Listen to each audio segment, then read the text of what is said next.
Hoje o nosso encontro do seminário Arte, Revolta e Cultura será dedicado a Antonin Artaud.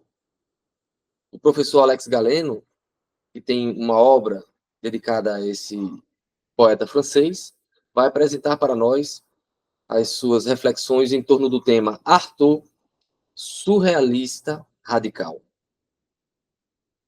Esse seminário ele é o resultado de parcerias entre o Marginalia, Grupo de Estudos Transdisciplinares em Comunicação e Cultura, o Programa de Pós-Graduação em Ciências Sociais da Universidade Federal do Rio Grande do Norte, do Departamento de Ciências Sociais e do Instituto Humanitas de Estudos Integrados.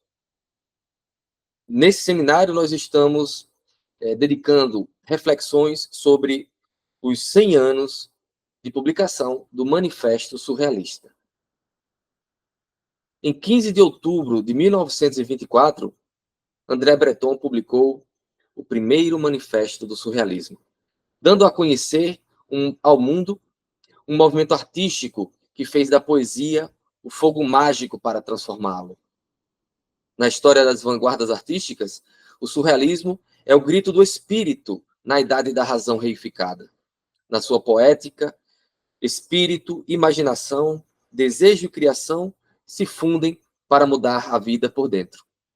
Enquanto movimento, o surrealismo dá continuidade ao fogo da revolta que foi inflamado pelo movimento dadaísta pouco tempo antes.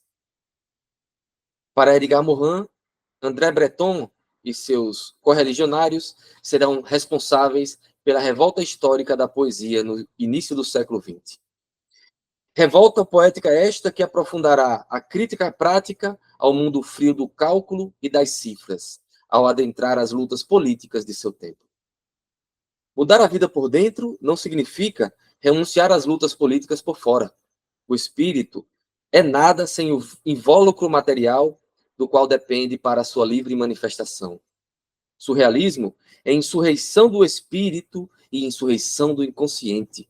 E a revolução social é uma das consequências da desinibição das forças assim liberadas, na forma de linguagem simbólica, poética, artística e, por que não, corpórea. Na concepção surrealista, o homem não se define por seu trabalho. Essa é a representação que se fez do ser complexo que somos na época produtivista. O ser humano é, essencialmente, um ser poético, que sonha, delira, deseja, inventa e cria. Com o surrealismo, assume-se o direito inalienável de livre pensar e se expressar, para além dos limites moralistas, dogmáticos, religiosos instituídos. Desta forma, o mundo poderá ser refeito pela liberdade conquistada e corresponderá às criações que se integrarão nele. Eis a revolução surrealista, sem a qual a revolução social seria mero revezamento de poderes.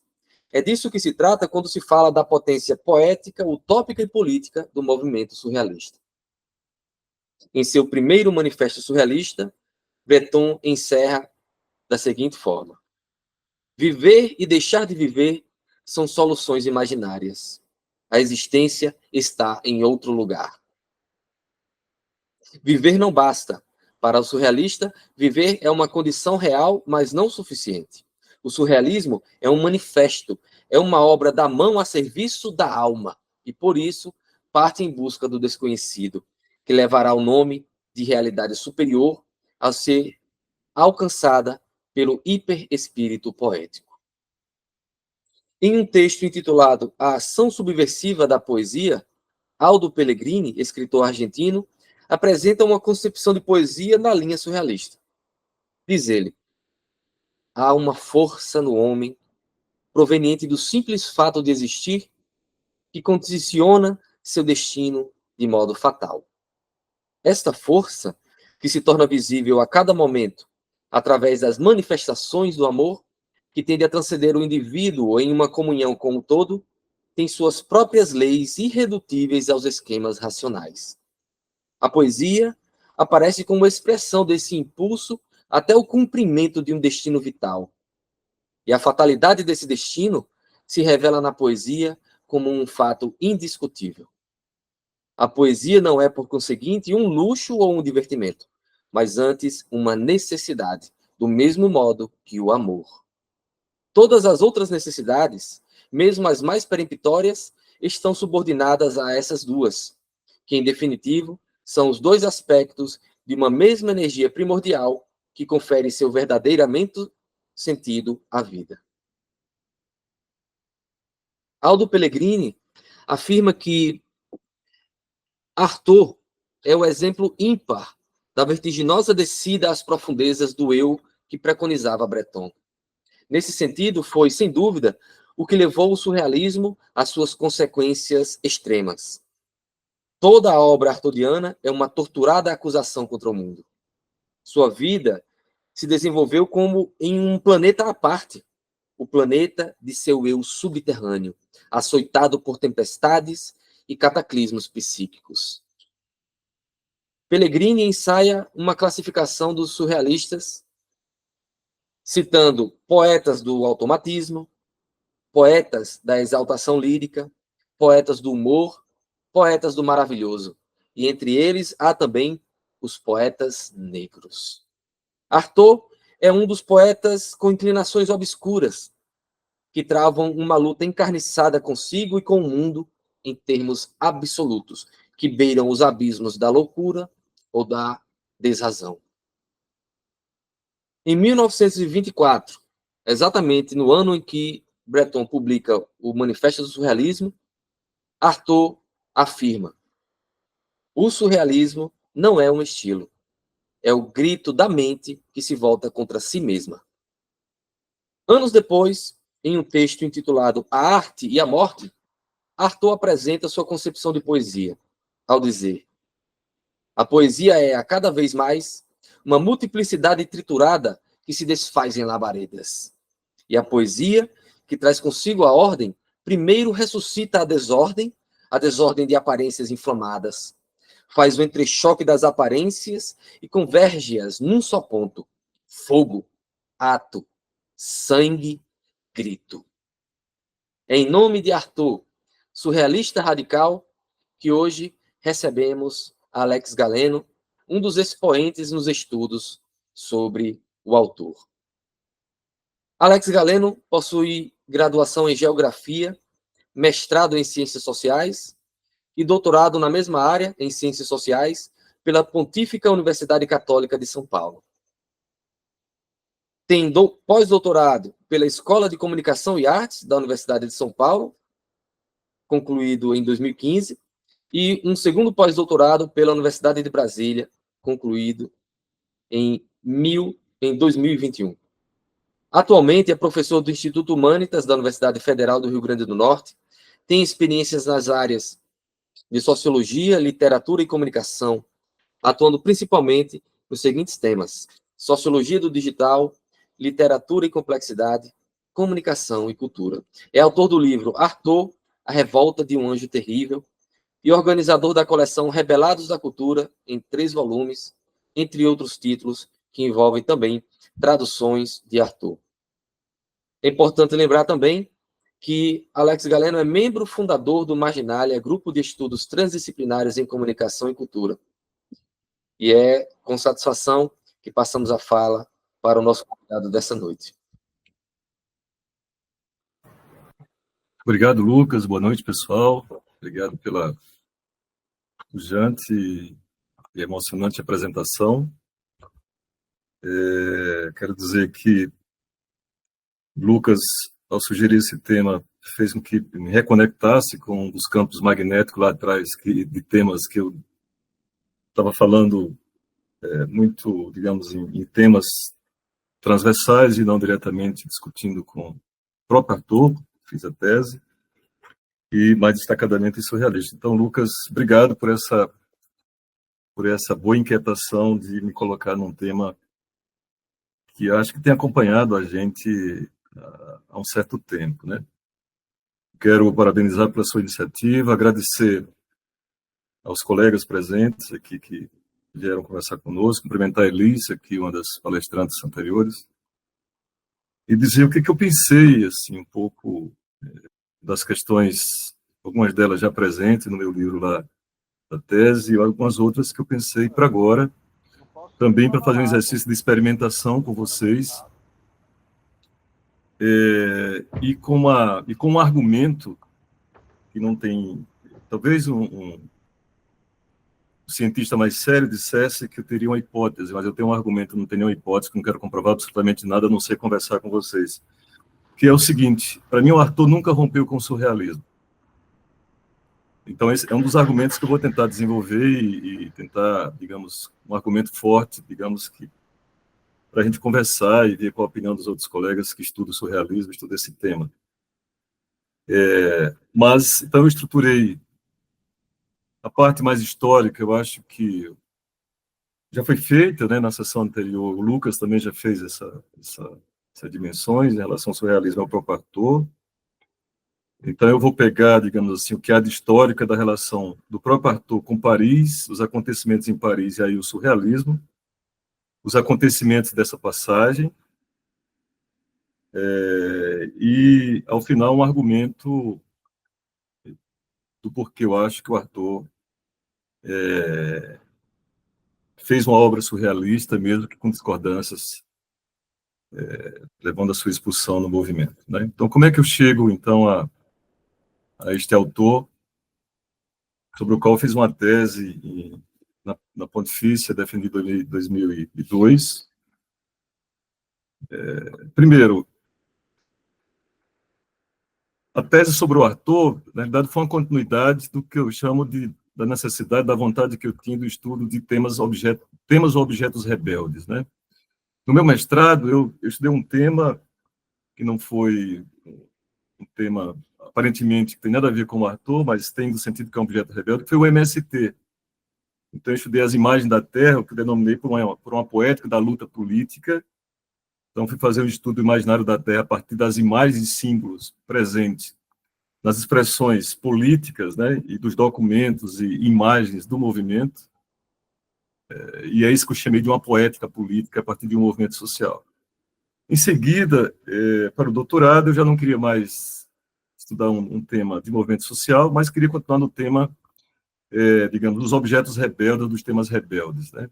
E cheguei ao tema da revolta. Então, cheguei ao tema da revolta e aí estudar o que da revolta. Foi quando eu cheguei no Arthur, a partir de um vídeo que o professor Edgar Carvalho, que foi meu orientador. Edgar Carvalho, para quem não conhece, é professor aposentado da PUC São Paulo e da Universidade de Araraquara, um grande parceiro nosso aqui, formador no Núcleo da Complexidade do GRECOM por muitos anos. Ele apresentava em um dos seus cursos aqui no UFRN um vídeo sobre uma maldita médica fantástica, linda e artudiana, que é a Anísia da Silveira. E ao assistir esse vídeo, tinha umas passagens que era sobre o Arthur, ela se referindo ao Arthur. E aí foi quando eu conectei com a ideia de fazer tema da revolta a partir do Arthur. Então, é a partir daí onde eu me localizo, digamos assim, nos estudos sobre o Arthur. Então, é pela rebeldia, digamos assim, pelo tema da revolta que me interessa a fazer esse percurso nesse anjo terrível, como relembrou aí o Lucas, né, a partir do meu livro. Este Anjo Terrível foi a inspiração, é um poema do Rainer Maria Rilke, poeta alemão, que parece que expressa bem esse sentimento de um sujeito que é incapturável pela cultura, né?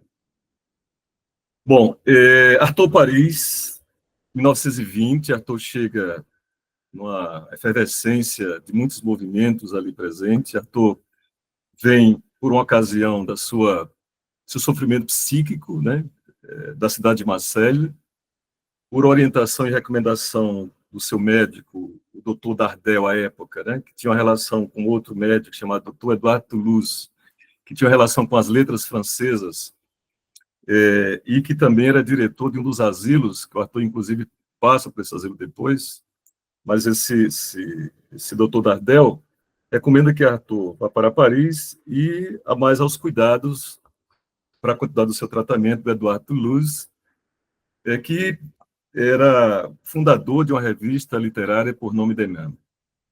Então, o Artaud, ele vem com pós-tratamentos, né, de dores de cabeça, tratamento por zonas digamos, muito difíceis ainda, muito jovem, né? O Artaud nasce em 1896, né? Portanto, chega em Paris com 20 e poucos anos, mas já vinha de um sofrimento tremendo, digamos assim, do ponto de vista mental. E também já tinha tido acesso, inclusive, ao próprio láudano, portanto, o acesso à drogadição é algo muito presente, digamos assim, nessa efervescência de um sujeito tão singular, né? Então, vem de uma efervescência de corpo e, ao mesmo tempo, uma efervescência cultural, Paris, década de 20, França, ali de um pós-guerra, né? E experimentando a vida dessas vanguardas, destacadamente a vanguarda do surrealismo, e herdeira direto do movimento dadaísta, etc., né? Então, eu estou citando essa parte mais biográfica do Artaud porque acho que isso singulariza, digamos, o que eu estou chamando do Artaud o mais radical do surrealista, né? Porque, veja, ele e o Breton, por exemplo, o Breton como esse enfant terrible, digamos assim, das artes francesas e fundador do surrealismo, uma espécie de o rei, né? O rei portanto, o soberano do surrealismo. Ambos experimentam também uma relação muito forte com o mundo da medicina, só que Artaud nos internamentos, no sofrimento psíquico, e o Breton, antes de se tornar o enfant terrible da literatura e da poesia, e chefe do surrealismo, o Breton era médico, né? Então, essa é uma particularidade interessante em relação aos dois. E que teve experiências, inclusive, você vê nos escritos depois do Breton, da relação entre loucura e poesia, literatura e loucura, a relação disso a partir, inclusive, da comunicação dos loucos. Então, isso é uma questão importante, que eu acho que marca essa primeira fase aí.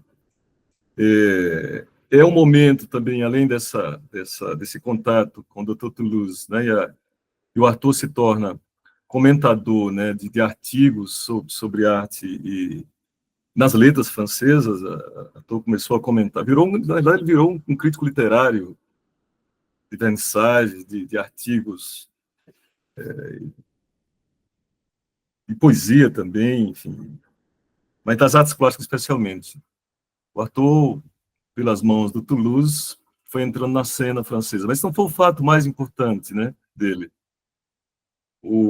A partir disso, ele vai ampliando o seu contato. O Artaud, pela sua vocação de, teatro, de ator, né, preocupado com teatro, tem a primeira experiência, digamos assim, singular, ou como diz Edgar Morin, de suas reorganizações genéticas, né, como sujeito genérico da cultura, pelo teatro em parceria com Charles Dulin, que foi um ator muito importante na parceria do início, digamos assim, dos primeiros papéis do Artaud, que é no Atelier, isso aí por volta de 1921, 22, e um momento, inclusive, fundamental, no qual ele se cruza com um dos grandes amores da sua vida, que foi a Gênica Athanasiou, uma romena,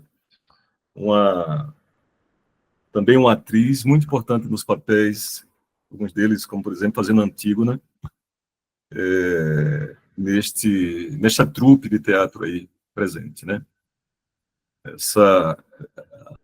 A Gênica, eu não vou enfocar muito aqui na nossa conversa, mas há um livro que chama-se Cartas à Gênica, é uma carta troca entre ele e o Artaud, vale a pena, daria, sem dúvida, uma grande peça de teatro. Já sugeri, inclusive, aqui, para o pessoal para quem não é de Natal, da Casa da Ribeira, de pensar talvez uma peça a partir disso, adaptada, etc.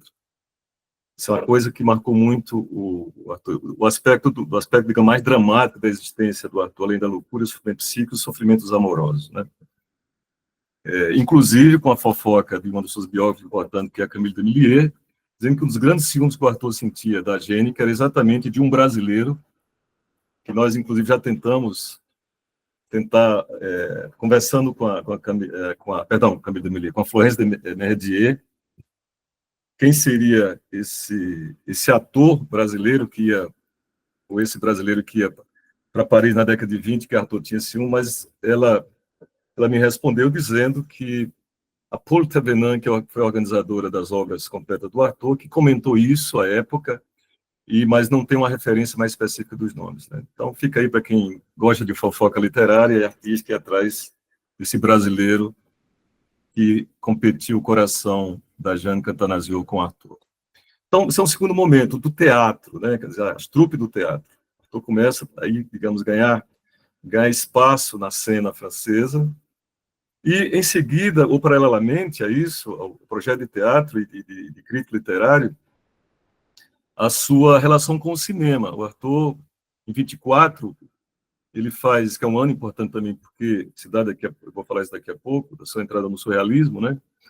Mas ele faz um curta-metragem que se chama Fait de Ver, e como vocês sabem, Arthur fez, alguns que estudam Arthur, embora o Arthur fizesse uma crítica forte ao cinema, mas Arthur fez 21 filmes, deixou 6 roteiros, um apenas filmado, então também foi um ator de cinema, com papéis que se eternizaram aí, como, por exemplo, A Paixão de Joana d'Arc, que fez o papel do monge, né? E assim como em Napoleão, que fez o papel de Marat. Então, segundo os biógrafos e os comentários, o seu tio, Luiz Naupa, que era um produtor de cinema à época, o ator foi entrando na cena também do cinema. E, obviamente, que como sobrevivência, porque era a arte que dava dinheiro, o teatro não dava dinheiro, né? Então, o Arthur precisou também, se vê pelas cartas, pelas dificuldades financeiras, etc., do Arthur, e o cinema dando esse primeiro vintém de sobrevivência ao Arthur. Bom, este é, digamos, a atmosfera inicial que precede a sua entrada, né, que antecede a sua entrada no movimento surrealista. Tem um fato, e aí entrando já nos primeiros contatos, né, do Arthur com o surrealismo, se deu primeiro com o pintor André Masson. Ele tinha uma relação com outro pintor que chama acho que é Lascaux, o nome, algo assim, mas que o apresenta André Masson, pintor surrealista importante, muito importante, inclusive, nas sessões do Bureau Surrealista, né?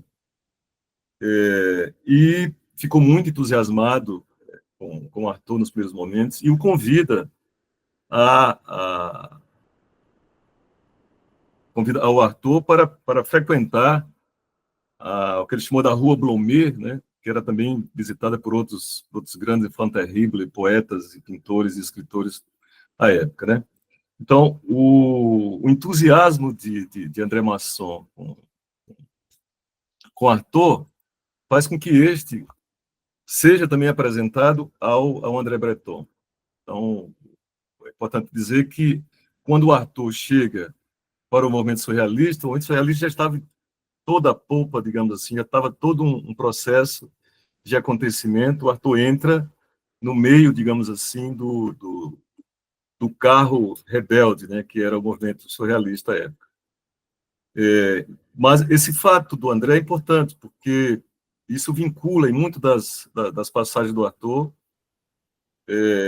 tanto em termos às vezes, de composição, diagramação, de livros, ou também das próprias visões, que é o surrealismo.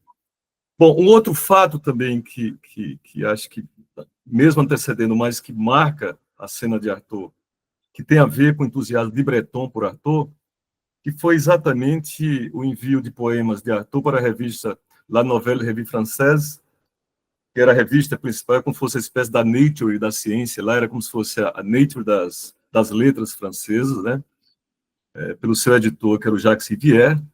O Arthur encaminha poemas, um deles é o poema Mental, e o Jacques Sivier não aceita publicar o poema do Arthur, e aí se inicia uma correspondência entre Arthur e o editor, e esta correspondência é considerada pelos comentadores e para quem tem interesse na obra de Arthur, talvez uma das expressões mais fortemente literária, de produção literatura intensa, né, a partir da escrita de cartas que nós presenciamos na obra arturiana, digamos assim. Então, digamos, é um outro viés da expressão artística artodiana, que é a escritura.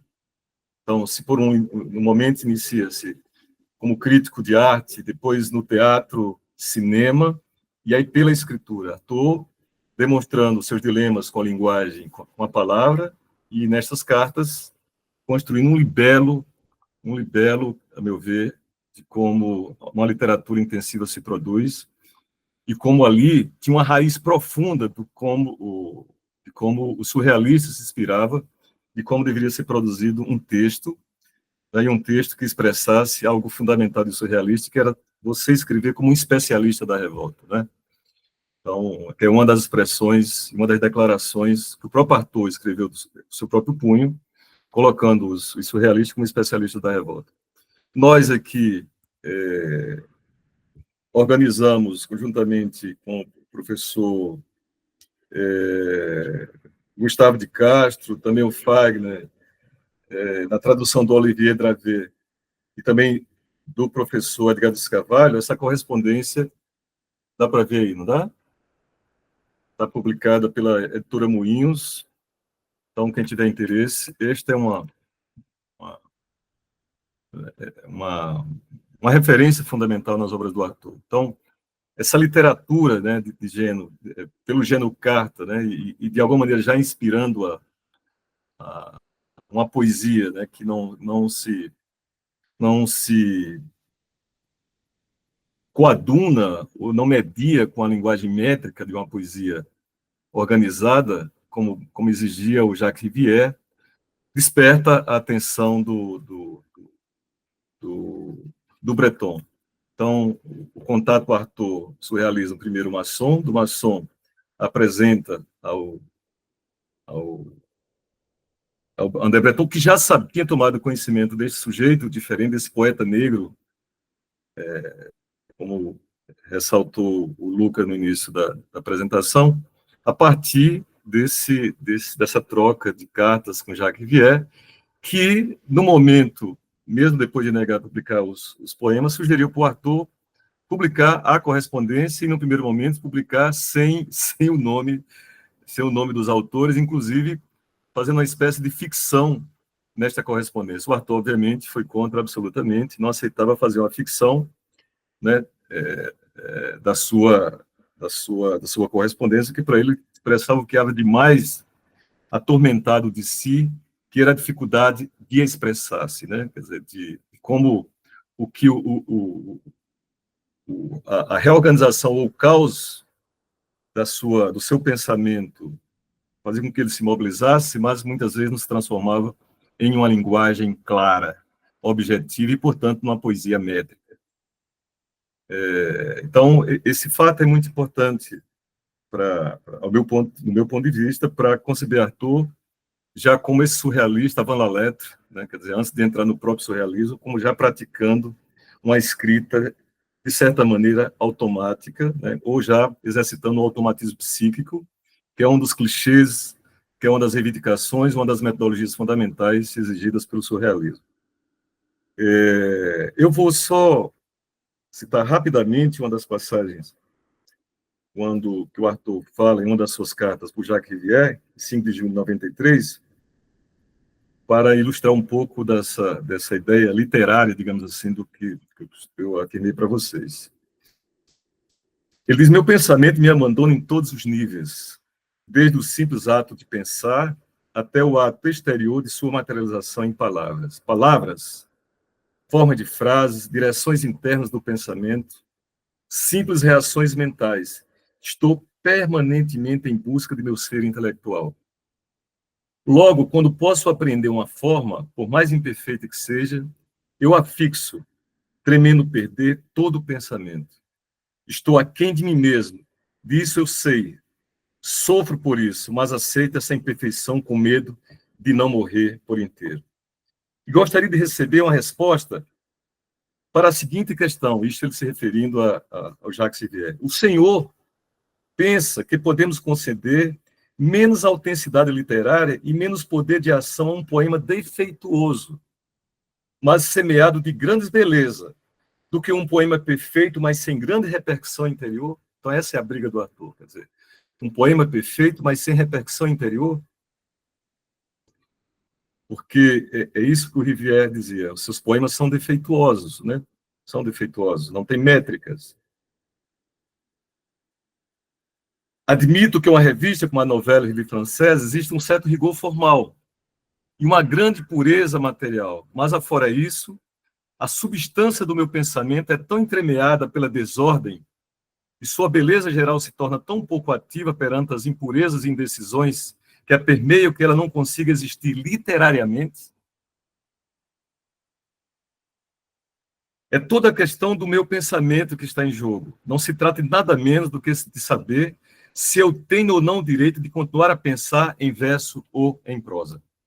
Então, essas passagens, a meu ver, são muito ilustrativas, digamos assim, do que o Breton, o movimento surrealista, viu em Artaud, do que aquele movimento efervescente da década de 20 identificou nesse poeta incapturável, digamos assim, mesmo para uma vanguarda tão avançada da época como o surrealismo.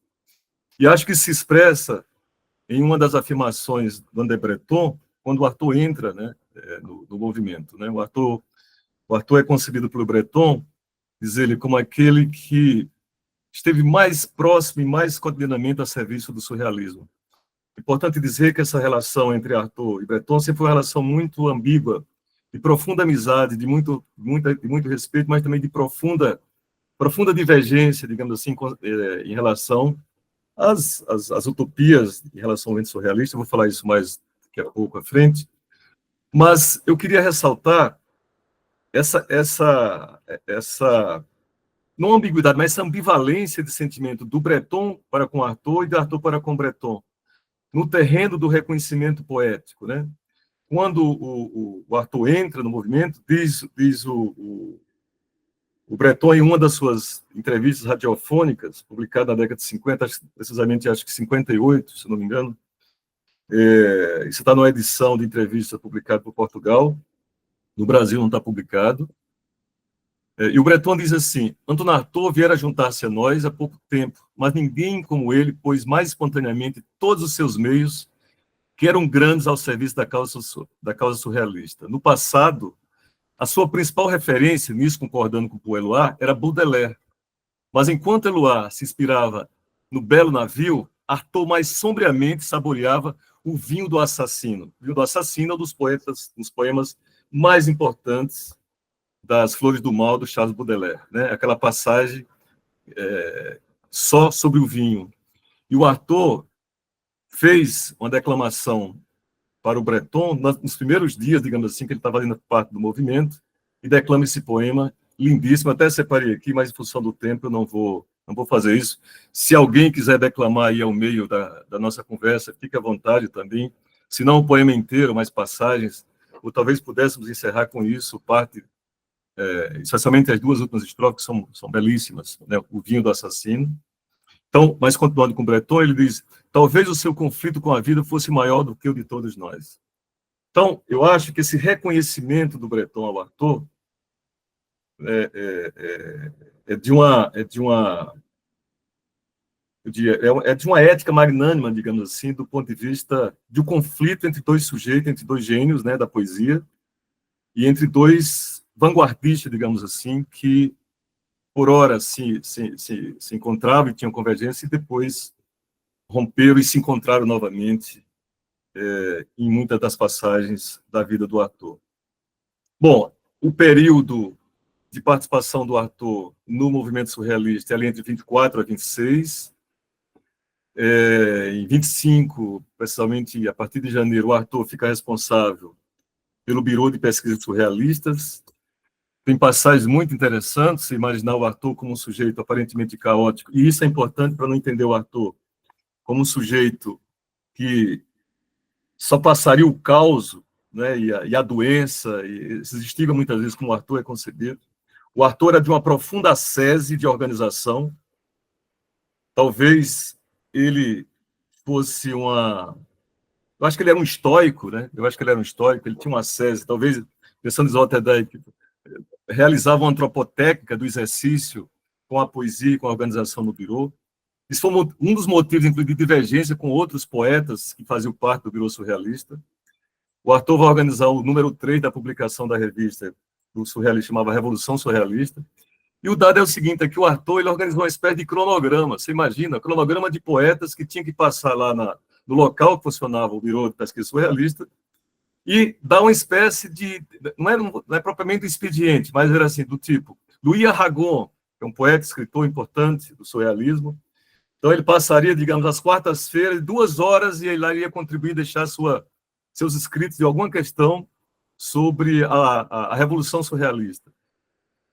E isso causou um certo incômodo, digamos assim, em alguns dos surrealistas, como se fosse Arthur estivesse cobrando responsabilidades. Inclusive o próprio Breton foi criticado depois, porque foi identificado que o Breton, com a presença do Arthur, ele sumiu por um tempo, e segundo as fofocas das más línguas poéticas e amorosas, porque estava profundamente apaixonada por uma pessoa, por uma pessoa importante, uma senhorita francesa, e não estava lá cumprindo seus horários tão importantes coletivamente no Birô Surrealista. Então, você vê,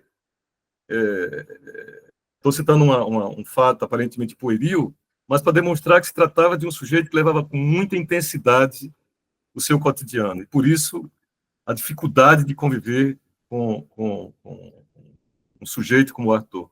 O Breton reconhece que esse momento também do Arthur ao organizar esse número, né? Esse número, para quem tem mais familiaridade, mas quem não tem, é aquele número onde tem a famosa publicação das cartas ao Papa, carta aos reitores, aos chefes de manicômio, etc. E a maioria desses escritos, a maioria foi escrita exatamente pelo punho do Arthur. Tem uma carta ao Dalai Lama, tem uma carta ao Papa, e Breton reconhece em Arthur como o sujeito que mais impactou a cena poética do surrealismo. É como se dissesse que eles estavam muito, muito confortáveis, né? Uma espécie de happening, ou eu chamo de lacração surrealista, muito baseada na noção dos escândalos, né? Dos acontecimentos, enfrentando a burguesia estética francesa e fazendo, digamos, publicidade de vanguarda à época, e estavam deixando um pouco a dinâmica mais poética da escrita. E o Arthur vem para colocar intensidade em relação a isso. E, sobretudo, estudantes aqui presentes, né, que têm interesse, estudantes, sobretudo de graduação, eu gostaria de sugerir depois que lessem a carta aos reitores, para ver a atualidade de uma carta como essa do Arthur e dos surrealistas, porque o texto é assinado coletivamente, mas é publicado nas obras completas do Arthur, né? É de uma atualidade impressionante essa carta aos senhores reitores, ou os reitores das universidades europeias, né? O Arthur reconhece uma decadência completa nos espíritos escolares, e boa parte dessa decadência é dada exatamente pelo que se ensina nas universidades europeias.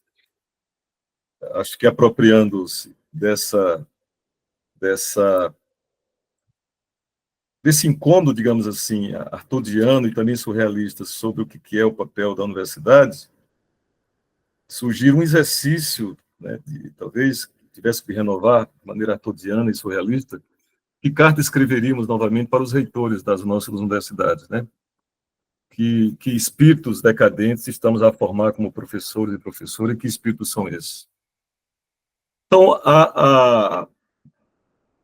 essa passagem é linda, digamos assim, e acho que também renova essa dimensão da escritura literária do Arthur através do gênero cartas, né?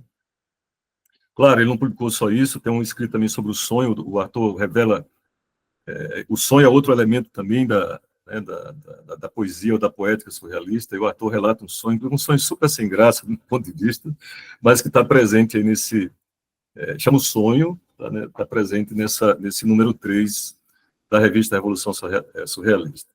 Bom, indo do meio já partindo para algumas conclusões,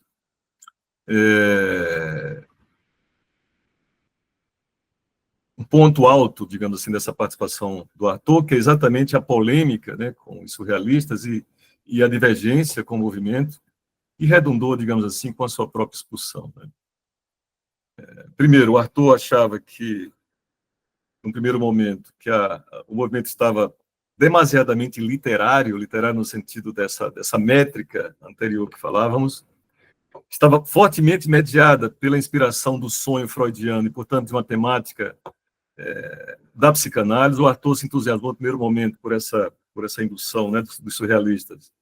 Inclusive, há uma troca de comunicação intensiva, a trocas, inclusive, do Breton com o próprio Freud, e depois o Arthur, ao experimentar a própria experiência da psicanálise ou da análise com René Lendi, que também um sujeito muito importante, psiquiatra importante da época, muito culto, né, que o introduziu, mas que o Arthur não se entusiasmou. Então, essa ideia de uma literatura produzida por um sonho, mas, ao mesmo tempo, produzindo uma espécie de abandono com as dimensões míticas que o Arthur chamou da cultura e da própria linguagem. Mas o marcante, além disso, é a ideia de revolução. E a ideia de revolução tendo a lógica do paradigma marxista como paradigma material. Esta é a implicação do Arthur, fundamentalmente, com o surrealista, né? Porque Arthur dizia, a luta radical pela revolução, portanto, a aliança entre surrealistas com a revolução mundial, mesmo que seja proletária, que seja dos trabalhadores, é uma revolução da alma ou do espírito, né? Então, a partir disso, o Arthur começa numa intensidade forte, né, de crítica à posição que foi hegemônica dos surrealistas. É um momento onde Arthur começa também a entrar num processo que eu chamaria de orientalização dos seus escritos, ou de uma certa teopoética, né, ou de uma certa teopoesia, ou de um misticismo mesmo, como acusou Breton. O Arthur começa a entrar num delírio profundo, né, delírio para ele era no sentido que era o espírito que era necessário falar para uma revolução do mundo e, portanto, da sociedade, mas que tinha que ser inspirado por deuses, tinha que ser inspirado por forças cósmicas, por forças, inclusive, orientais. É o momento onde Breton volta a condução do Birô Surrealista, portanto, Arthur deixou de ser o sujeito que estava ainda à frente, né, dessa parte burocrática e cotidiana do Birô Surrealista, e o Breton volta para conduzir e, segundo ele, para colocar os pontos nos is de que revolução ele achava que era necessário nessa aliança entre marxistas e surrealistas. O Breton, do meu ponto de vista, corretamente, com a leitura de conjuntura mais interessante do que o Arthur, percebeu a necessidade de uma aliança, que ele chamou de aliança entre mudar a vida do Arthur Rimbaud, portanto, de uma poética profunda, onde a poesia e, portanto, os escritores e os artistas poderiam se somar com uma arte mesmo que engajada, aí é o equívoco talvez do Breton e do limite da revolução, mas que seria possível juntar Rimbaud com Marx, quer dizer, mudar a vida do Rimbaud com transformar o mundo do Marx ou do marxismo. E aí a dimensão inconciliável para o Arthur, né? Porque ele achava que, no fundo, esta posição de Breton e de surrealista era um grande blefe a ser apresentado para a sociedade da época e como expressão do que ele pensava ou imaginava como revolução. Então, eu vou só destacar rapidamente para vocês dois escritos muito importantes, mas eu vou destacar, sobretudo, a passagem do Arthur, que é o momento em que é da expulsão do Arthur, né, do surrealismo, né? A expulsão do Arthur é combinada em um café. O surrealista decide expulsar, aliás, não só o Arthur, mas outros poetas também que sofreram expurgos, né, digamos assim, do surrealismo, como uma espécie de stalinismo presente à época, né? E um dos escritos chama-se A Noite ou o blefe surrealista. Isso, a noite, porque o escrito que bate fortemente no Arthur e nos outros, né, dos surrealistas, chama-se O Dia, que é escrito por Breton e Louis Aragon e outros enfants terribles do movimento surrealista. E nesta passagem do Arthur apresenta, né, que chama-se Em Plena Noite, o Blefe Surrealista, esse é o título publicado já em 1927, né, que é uma resposta em pleno dia, ou grande dia, ou dia, se quisermos traduzir, digamos assim, mas podemos traduzir como em pleno dia, que é assinado por Louis Aragon, Breton, por Eluard, Benjamin Perret, que é um escritor muito importante, muito interessante, mas que Arthur vai explicitar exatamente o que é a revolução que se trata, né? Quer dizer, essa revolução da alma ou do espírito, que depois eu vou construir o argumento, digamos assim, tentar demonstrar para vocês, na conclusão, que ela passa fundamentalmente do terreno das artes pelo teatro, né? Então, diz o Arthur em uma das passagens, que os surrealistas tenham expulsado o que eu tenha deixado por iniciativa própria os seus grotescos simulacros, já faz tempo que não é essa a questão. Eles pensam que pode zombar de mim quando falo de uma metamorfose das condições interiores da alma, como se eu entendesse a alma no sentido infecto, sob o qual eles mesmos a entendem, e como se, do ponto de vista do absoluto, pudesse haver um interesse qualquer em ver mudar a armadura social do mundo, por em ver o poder passar das mãos da burguesia às do proletariado. Ainda, se os surrealistas realmente buscassem isso, seriam pelo menos desculpáveis. O objetivo deles seria banal e restrito, mas, enfim, ele existiria. Mas eles têm sequer um objetivo na direção do qual posso lançar uma ação? E desde quando são capazes de formular um objetivo? O que me separa de surrealistas é que eles amam a vida, tanto quanto eu a desprezo. Gozar em todas as ocasiões e por todos os poros, eis o centro de suas obsessões. Mas o ascetismo não condiz com a verdadeira magia, nem mesmo com a mais suja, nem mesmo com a mais negra. O próprio gozador diabólico tem facetas de asceta, um certo espírito de maceração. O surrealismo nunca passou para mim de um novo tipo de magia. A imaginação, o sonho, toda essa intensa libertação do inconsciente que tem como objetivo fazer florar a superfície da alma, aquilo que ela normalmente mantém escondido deve necessariamente introduzir profunda transformação na escala das aparências, no valor de significados e no simbolismo do criado. Que a muralha espessa do oculto desmorone de uma vez por todas sobre esses seres impotentes tagarelas que consomem a própria vida e em ameaças vãs, sobre esses revolucionários que não revolucionam nada. Dizem esses brutos que me convém me converter. Eu certamente precisaria fazê-lo, mas pelo menos eu reconheço que sou enfermo e sujo. Aspiro a uma outra vida e, pensando bem, prefiro estar no meu lugar do que nos deles. Então, essa é a parte, digamos, mais radical. E aí, um escrito que tem outras passagens. É importante observar, para quem tem interesse mais diretamente na obra do Arthur, né, e sobre esse tema do surrealismo e a polêmica com o Arthur, observar as notas de rodapé desse escrito, que são notas extremamente interessantes. Aliás, por vezes, muito, não sei porquê, não está no corpo do texto, mas muito mais importante do que algumas passagens do próprio corpo do texto. Mas, ainda diz o Arthur, o surrealismo morreu do sectarismo imbecil dos seus adeptos.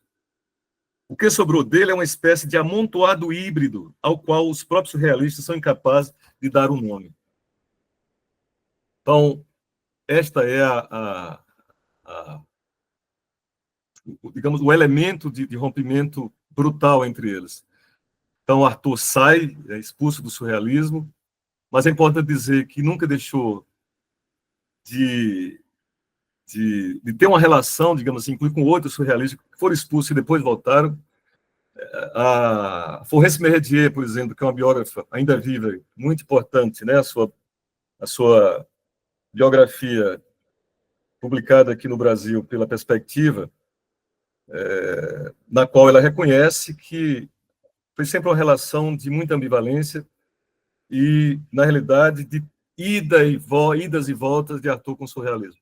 Arthur, inclusive, em 1928, volta e participa de uma das sessões do surrealismo, inclusive uma sessão curiosíssima, que é uma pesquisa em janeiro de 1928 a agosto de 1932, que chama-se Pesquisa sobre a Sexualidade. Esse número é muito importante. O Arthur volta, participa da pesquisa, é engraçado que ele dá uma longa declaração sobre o que ele acha da sexualidade, e depois ele sai, ele abandona e sai a conversa, vai embora, ele sai da sessão. É importante dizer também que nesse escrito aqui, e aí já não era mais sobre, diretamente no primeiro momento, que estava presente o Arthur, mas em outros momentos com outros surrealistas, o Edgar Morin participa de uma dessas pesquisas do surrealismo, numa pergunta sobre o striptease, porque essas pesquisas surrealistas eram interessantes, elas tinham um tema assim, aí reunia pessoas e perguntavam sobre o que achava de determinados temas. Essa do Morin, que o Morin participa, junto com Hans Bellmer, que foi um grande artista também, não é? É sobre a questão do striptease. Então, quem tiver interesse, depois eu posso passar isso para vocês. Bom, por que eu acho que, então, o Arthur reúne tudo isso, digamos assim, desse desejo, dessa poética pela magia, pelo espírito, onde é que isso pode se coadunar numa aventura surrealista? Acho eu, por uma necessidade, digamos, presente desde os primeiros escritos do Arthur até os seus últimos, que foi para acabar com o julgamento de Deus, mas principalmente na reunião, que é a obra principal do Teatro do Seu Duplo, que é a necessidade de uma dramaturgia das forças. Portanto, o teatro como centro de expressão da magia, ou dessa revolução da alma do espírito que reivindicava o Arthur. Porque, primeiro, ele pensava um teatro que reinaugurasse, pelas forças arquetipais, essa dramaturgia das forças. As forças aí como as forças arquetipais ou míticas da cultura. Nesse sentido, uma das comentadoras da obra do Arthur, que escreveu sobre a relação dele, especialmente no México, com os índios Tarahumaras, que é a Monique Bourrier, ela vai dizer que Arthur e a sua aventura com o México, na realidade, se apresentava como uma contracultura. Certamente, Arthur foi um dos antropólogos, digamos, da revolução cultural, inspirado por uma dramaturgia desses povos originários que eram os Tarahumaras, no México, quando o Arthur foi em 1936. Então, é o teatro voltado pelo ritual arquetipal, né? E, portanto, por essa reivindicação que ele fazia, que o surrealismo não percebeu. E o conceberam, os membros do surrealismo, como um sujeito delirante, né? E, portanto, um místico absoluto, que abandonava toda e qualquer dimensão material de aliança com a política, com o social, etc. Portanto, não se reconectava com aquilo que era da ordem do factível. Então, a primeira dimensão que eu acho que reúne essa continuidade da inspiração primeira lá, que estava em 20 em Arthur, que é esse retorno às forças originárias da cultura, e, portanto, uma contracultura a partir do exercício teatral, que seja demonstrando a decadência da cultura quando ele foi ao México, e percebeu que lá também já tinha toda a influência da cultura europeia, e uma decadência também no México, com os povos originários, mas quando experimenta o ritual do Tutuguri, portanto, a experiência com o peiote, que é uma profunda experiência também teatral, né? Uma das experiências fortes do seu Teatro da Crueldade. E não podemos esquecer que um dos teatros que Arthur imaginou e montou com peça que foi um fracasso, que era exatamente sobre a questão da viagem ao México. Essa experiência que tão fundamental para os seus escritos e para o seu teatro impossível, esse Teatro da Crueldade. O segundo aspecto dessa dramaturgia das forças, que eu denomino aqui como também expressão surrealista, né? E, portanto, aí de um sujeito anarquista, e talvez a grande dificuldade de se coadunar com uma aliança com o Partido Comunista, né? Essa inspiração de um anarquista forte em Arthur, e, portanto, conciliável com partidos e organizações mais fortes, como um partido político, mesmo como o Birô Surrealista, que é a sua obra sobre Heliogábalo. Heliogábalo, para mim, Arthur, é essa expressão radical do seu Teatro da Crueldade a partir de um outro elemento, digamos, mítico, né, histórico. Heliogábalo como digamos, um topos aí do seu imaginário de rebeldia e de anarquia, né, a partir de um exemplo de uma personagem histórica, mas que para ele representava toda essa dramaturgia do seu Teatro da Crueldade. Portanto, uma dramaturgia das forças. Nesse sentido, o Arthur foi o tempo inteiro um sujeito que procurou colocar a física ou estabelecer o que chamaria de uma quimera, uma física da cena, como diz ele no Teatro Seu Duplo. Por que uma quimera? Porque sempre foi da ordem do impossível. Pensar o resgate do Teatro da Crueldade pela expressão do ritual do peiote é o que havia de mais transgressor e de uma cultura que já não mais se apresentava, né, como real e possível. E segundo, o fato, digamos, radical de apresentar o seu teatro por uma personagem, né, do Heliogábalo, que ele não incluiu o anarquista coroado. O João está aqui presente, que fez uma dissertação sobre o Heliogábalo, pode trazer outros elementos dessa ideia. Então, esta é a revolução do espírito que ele denominou, né, que nos seus escritos com o surrealismo, que ele não reconhecia. Conclusões em relação a, eu acho que onde isso se apresenta.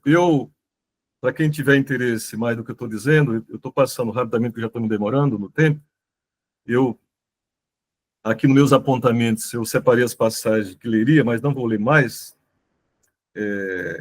tudo que eu separei para ler, mas eu indico para vocês as páginas 98 a 104 do livro publicado pela Leitura Sulina, no qual eu destaco essa dimensão dessa revolta, ou de uma autoconsciência dramática, né, em Arthur, e, portanto, desse teatro impossível, mas que, na realidade, procurava resgatar essa origem, digamos assim, das dimensões míticas da cultura. Bom, o que é que expressa, então, o surrealismo para Arthur? Expressa uma revolta, né? E aí é onde eu acho que ele permaneceu surrealista. Primeiro, como eu disse antes, pela correspondência com Jacques Rivière. O que é que foi a correspondência? Gênero carta, próprio da expressão dos escritos surrealistas. Pela escritura, você manteve-se, mesmo antes, Jacques Rivière foi em 23, mas que atravessou todo o processo, toda a obra do Arthur.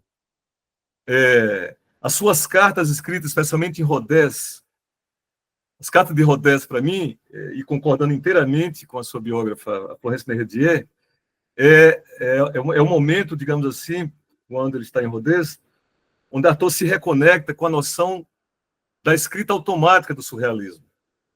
E quando a gente lê as cartas, as de Rodez, porque era o momento mais, digamos, mais forte de maior produção dessa escrita, na qual o cérebro e pensamento, né, o cérebro e mão, cérebro e pensamento, cérebro e escritura, estão desorganizados no formato de como se deve escrever.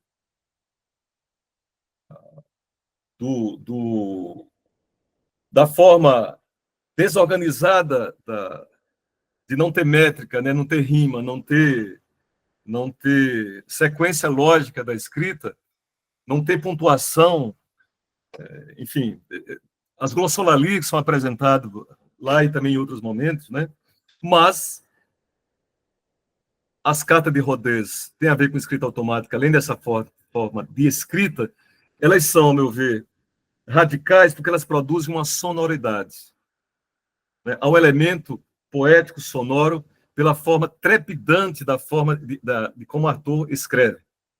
Não é? É uma forma radical, como se nós escutássemos sons nessas cartas. Então, acho que vale dar uma olhada nesta passagem das cartas de Arthur, e eu destacaria que ocupa fundamentalmente os seus escritos mais radicais, né? E estão lá nas obras completas do Arthur. Das suas cartas, destacaria as cartas de Rodez como esse exemplo da carta da escrita automática. Além disso, os manifestos, né? Eu destaco o Teatro Seu Duplo, a obra máxima o magma do Arthur, que é o Teatro Seu Duplo, quer dizer, não funda só uma concepção nova de teatro. O estilo da escrita do Teatro Seu Duplo, primeiro, é uma reunião aparentemente sistemática de escritos em tempos diferentes, e lá vocês vão perceber passagens tão importantes para a sua concepção teatro da crueldade, nas quais Arthur destaca, primeiro, duas cartas, dois capítulos chamam-se Cartas sobre a Linguagem. Eu recomendo demais quem tem interesse sobre escrita, sobre comunicação ou sobre a ideia de linguagem. Então, veja, mais uma vez aparece a ideia de carta, gênero carta, né? E manifesto. O manifesto sobre o teatro da crueldade. Então, veja, a cultura manifesto é própria do surrealismo. Né? Não é à toa que estamos aqui conversando sobre os 100 anos do manifesto do surrealismo, o primeiro manifesto do surrealismo. Né? Então, o Arthur, assim como o surrealista, escreveu o primeiro e o segundo manifesto, lá no Teatro Seu Duplo, e é um manifesto sobre o teatro da crueldade. Então, acho que esse é um argumento no qual acho que o Arthur não deixou de ser surrealista, mesmo com o rompimento entre eles. Porque, a partir disso, dessa experiência, que eu chamaria de uma cultura manifesto, é possível localizarmos em Arthur uma cultura revolta, e que marca, digamos, a busca desesperada do próprio Arthur, a procura de uma nova linguagem para o teatro, que se identificasse com um corpo convulso e com uma cultura que não se encerra nas palavras claras e objetivas, como desejava o Jacques Rivière. Diz o Arthur: eu gostaria de fazer um livro que perturbasse os homens, que fosse como uma porta aberta e que os levasse lá onde jamais consentiriam em ir, uma porta simplesmente aberta para a realidade. A partir disso, concluo, estaria correto André Breton, quando defendeu a reaproximação de transformar o mundo de Marx com a vida de Rimbaud? Certamente, entre o excesso de sonho de Arthur e a ilusão de André Breton de fazer dialogar Rimbaud e Marx, residirá o desafio de qualquer projeto de utopia filosófica, artística e política. Politizar vida e desejo, sem dúvida, é um objetivo para o qual converge Breton, Arthur e até Rimbaud. Como afirmou Edgar Morin, cito, Rimbaud exprime a consciência de que no mundo da prosa a verdadeira vida é ausente. Efetivamente, a verdadeira vida é poética. Não vou repetir o que o Lucas já disse. Porque a vida poética é erigida pelo pensamento analógico, simbólico e mitológico. Outra dimensão arturiana. Fecho aspas. Nesse sentido, quando Arthur desejou o resgate de cartas e a forma de manifesto no seu Teatro Seu Duplo, não estaria ele, digamos, querendo mais uma vez defender a revolução socialista, na medida em que queria inaugurar uma linguagem que reverbere como gritos sopros e protesta o esquematismo formal presente nas altas literaturas? Obrigado.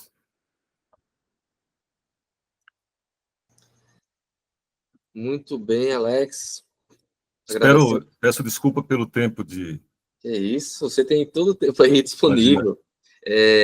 Então, tivemos aí uma excelente palestra para situar exatamente como Arthur passou pelo movimento surrealista e também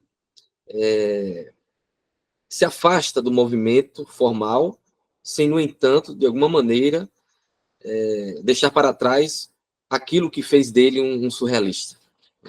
É isso que fica claro na exposição do professor Alex, quando ele menciona que o teatro da crueldade, de alguma maneira, seria a aposta de Arthur num surrealismo para transformar pela cultura o mundo e o espírito. Mais ou menos isso que podemos sintetizar dessa palestra. Alex, eu gostaria de fazer uma pergunta bem simples. É uma curiosidade que que eu tenho, que tem a ver com exatamente o que faz de Arthur, esse autor, esse artista radical, ter uma difusão tão considerável aqui no Brasil ao longo do tempo. Entre os autores surrealistas, provavelmente Arthur é o mais estudado atualmente no nosso país. Provavelmente tem também estudos do líder dos surrealistas, Breton, mas Arthur tem se destacado bastante. Né? Há uma produção intelectual, uma produção artística inspiradas nesse autor. E a minha pergunta é, a seu ver, né, como entender esse fenômeno? O que há na obra de Arthur, na sua biografia, que desperta tanto interesse entre nós, em não outros surrealistas que também foram, né, proeminentes desse movimento? Lucas, boa questão. Bom, eu acho que primeiro de como o Arthur foi apresentado e por quem foi apresentado, né? Que foi como é que esse interesse foi se dando no país, né? Porque o surrealismo no Brasil, conforme a nossa apresentação anterior, o Arthur teve muito pouco relevo, né? Se nós considerarmos assim, o Arthur não foi muito considerado ali no primeiro momento, umas vanguardas. Aliás, sequer é citado, digamos assim, na experiência, o próprio Benjamin Perret, que tinha relação com o Brasil, é muito mais reconhecido nesse primeiro momento. Acho eu, uma das hipóteses, que primeiro é o interesse pelas questões antimanicomial, as revoluções psiquiátricas que o Arthur entra como paradigma em relação a isso. O Arthur, esse paradigma de uma luta contra o choque elétrico, contra o hospital, né? E aí a Anísio da Silveira, eu acho que tem um papel fundamental nessa apresentação.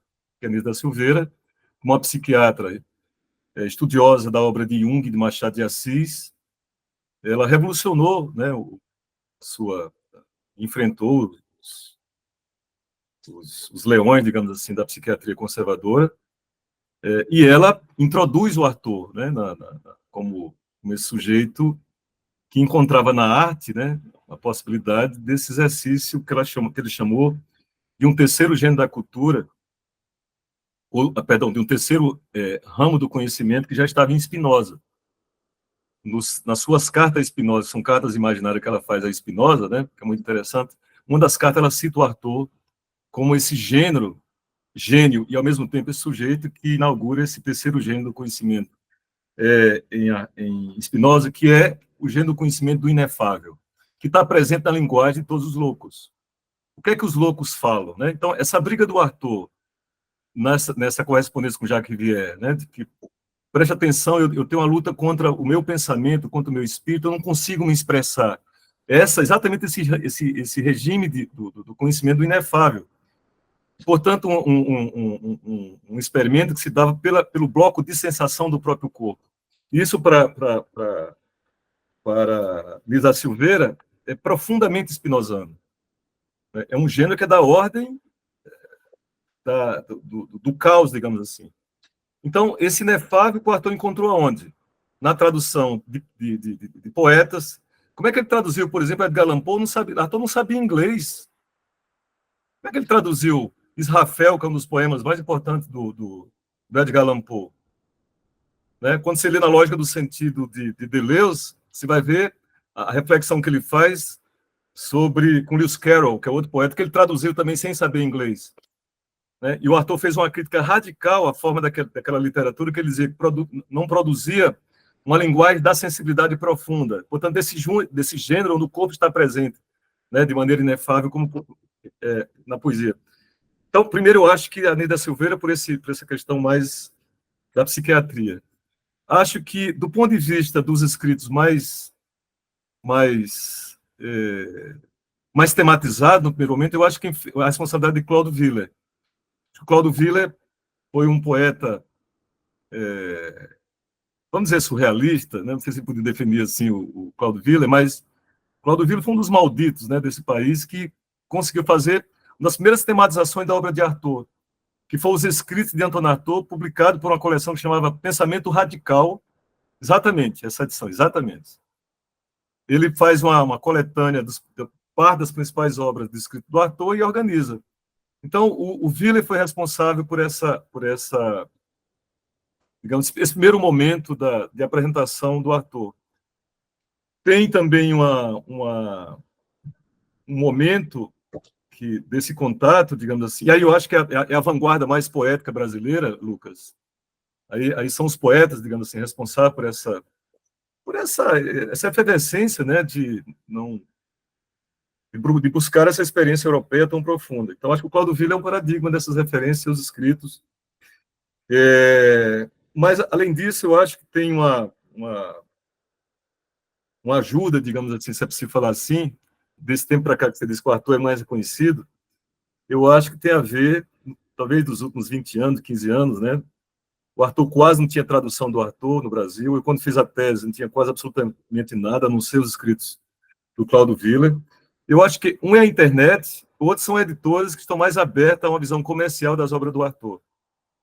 Eu acho que a dificuldade de tradução do Artaud. O Artaud, quem traduz o Artaud, e eu no processo de estudo do Artaud, e tem vários estudos, incluindo na área de linguística, o que é traduzir um sujeito como Artaud? É muito difícil, né, ler a obra do Artaud e traduzir mais ainda, porque se ele escreveu em forma de cartas, né, de manifesto, muitas vezes, ou mesmo em forma de ensaios, de prosas, mas são desorganizações completas, muitas vezes. No meio de um argumento super forte sobre Nietzsche, por exemplo, o Heidegger, que ele cita algumas vezes, o Platão, ele coloca lá uma glossolalia, quebra o sentido, né, dessa dimensão da sonoridade e quebra o sentido. Como é que eu traduzo isso ou não traduzo, enfim? Então, eu destacaria isso, assim, essas três coisas mais modernas. A internet, que nos ajuda profundamente, e tenho a esperança um dia de as obras completas serem traduzidas no Brasil. Fiz uma provocação, há uns 6 anos atrás, ao poeta, ao tradutor do Morin, que é o Jurami, um dos tradutores, né, que traduziu o método, foi Jurami Machado, mas ele disse que, infelizmente, tinha abandonado a profissão dele de tradutor, e Artaud ele não encarava, não. De fato, Alex, eu concordo com você. Acho que Artaud é um surrealista radical, porque o surrealismo em Artaud, me parece, mais do que uma adesão a uma vanguarda determinada, é um modo de expressão, duplo, porque é um modo de expressão existencial e artístico. Então, em Artaud, o surrealismo se encontra na raiz de sua existência e de sua expressividade artística. Dito isso, eu também acredito que no surrealismo de Artaud há muito de misticismo e no misticismo de Artaud há muito de surrealismo. Eu queria saber o que é que você acha dessa minha impressão. Você acha que o surrealismo de Artaud é teopoético e a teopoesia de Artaud é surrealista? Obrigado. Bom, pensando um pouco no que o João disse. Primeiro, João, eu concordo com você. Eu acho que a gente tem uma convergência em relação a isso. Sua pergunta que eu entendi no final, que cortou um pouquinho, se é uma teopoética surrealista, é isso? Em resumo um pouco, né? No ator, você identifica? Sim. Se é uma teopoesia no ator. Você já encontrou aí nas suas pesquisas alguma coisa nesse sentido? São impressões. Não sei, você colocou uma questão para a gente pensar. Na ideia da teopoética, lá, quando Sloterdijk, né, fala no momento em que o teatro se reencontra com os deuses, né, e, portanto, se realiza como uma expressão mítica e como uma expressão de um ritual, que eu vejo como um ritual dos deuses, portanto, um ritual místico, né, religioso, religioso no sentido das tradições dos deuses gregos, dos deuses do teatro, das experiências, sobretudo dionisíacas, né? Isso é dessa teopoesia que eu vejo guarda relação com o ator e que nós sugerimos que você fizesse uma tese sobre a teopoesia em ator. Onde é que eu vejo uma teopoesia? Por exemplo, quando o ator nos escritos, por exemplo, sobre Atlântida, né? Quando ele lembra aquelas passagens que ele se refere à utopia lá no Platão de Atlântida e se inspira a buscar naquelas forças míticas essa inspiração. A relação de Arthur, por exemplo, com o Oriente. Na carta mesmo, quando ele faz ao Dalai Lama, né? Nessas cartas do Suel. Eu digo ele porque o Arthur foi responsável, principalmente por essas cartas, onde ele sugere a busca de uma revolução que nós chamamos de revolução do espírito, mas por um vazio que o Tao Te Ching, por exemplo, inspirava, né? E a dimensão oriental. Eu acho que é outro exercício teopoético e surrealista, porque é uma super-realidade, né? Ou uma sobre-realidade, quando é definições também do surrealismo para Arthur. É uma realidade que não se esgota, não se inicia na dimensão material, objetiva, tradicional, como concebemos de realidade. Ou é uma recriação, né, de uma realidade imaginária, mas ela é recriada pelo exercício teatral desses deuses que são evocados pela poesia do teatro, né? Teopoética aí pela poesia do teatro. E porque eu chamo portanto, de uma dramaturgia de forças cósmicas.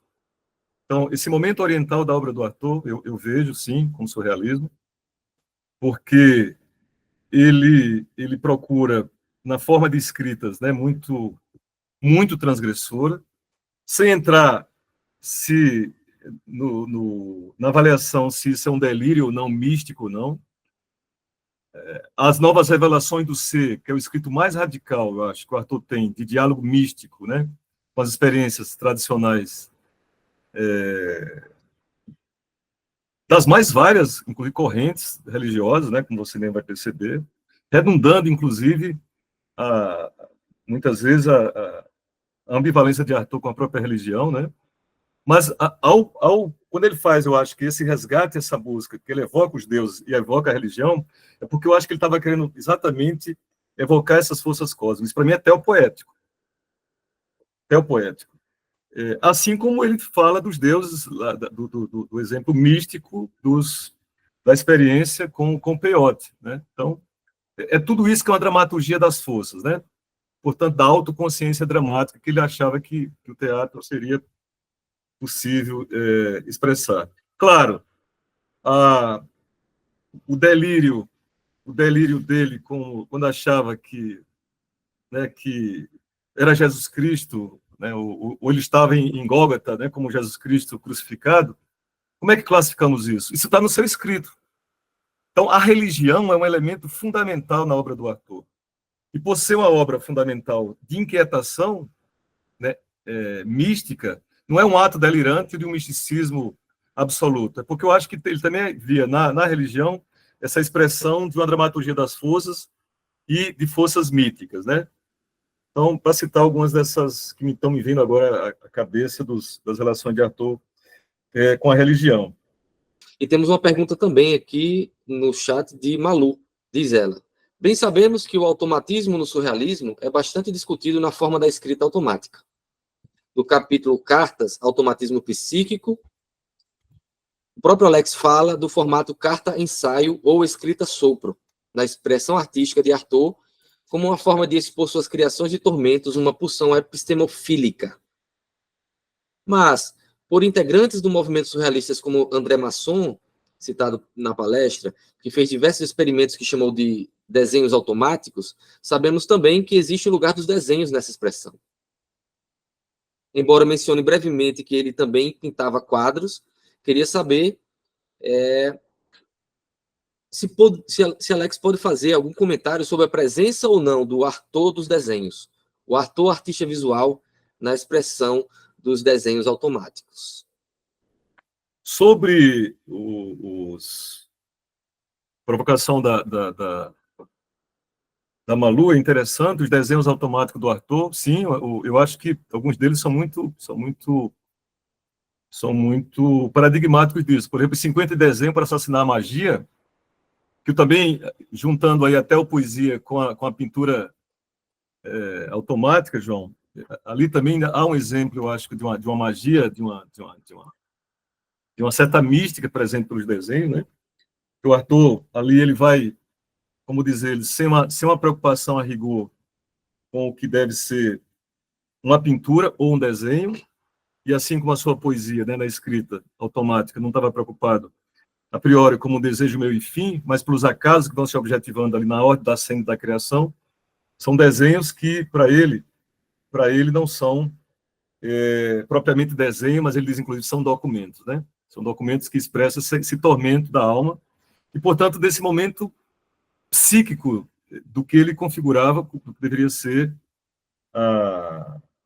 Eu não digo nem a pintura, eu acho que a pintura do Arthur é muito fraca, eu não gosto da pintura, eu gosto mais dos desenhos, e eu acho que os desenhos sim expressam mais esse automatismo psíquico que o Masson também, como diz a Malu, chamou a atenção.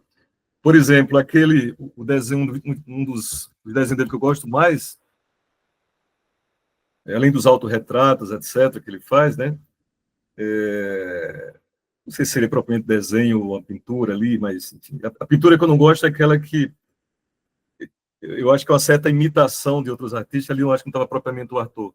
Mas aquele desenho, por exemplo, do homem de pregos, que é um homem completamente atravessado por pregos no corpo, e é uma desconfiguração completa do que deve ser um desenho, o que deve ser uma imagem, né?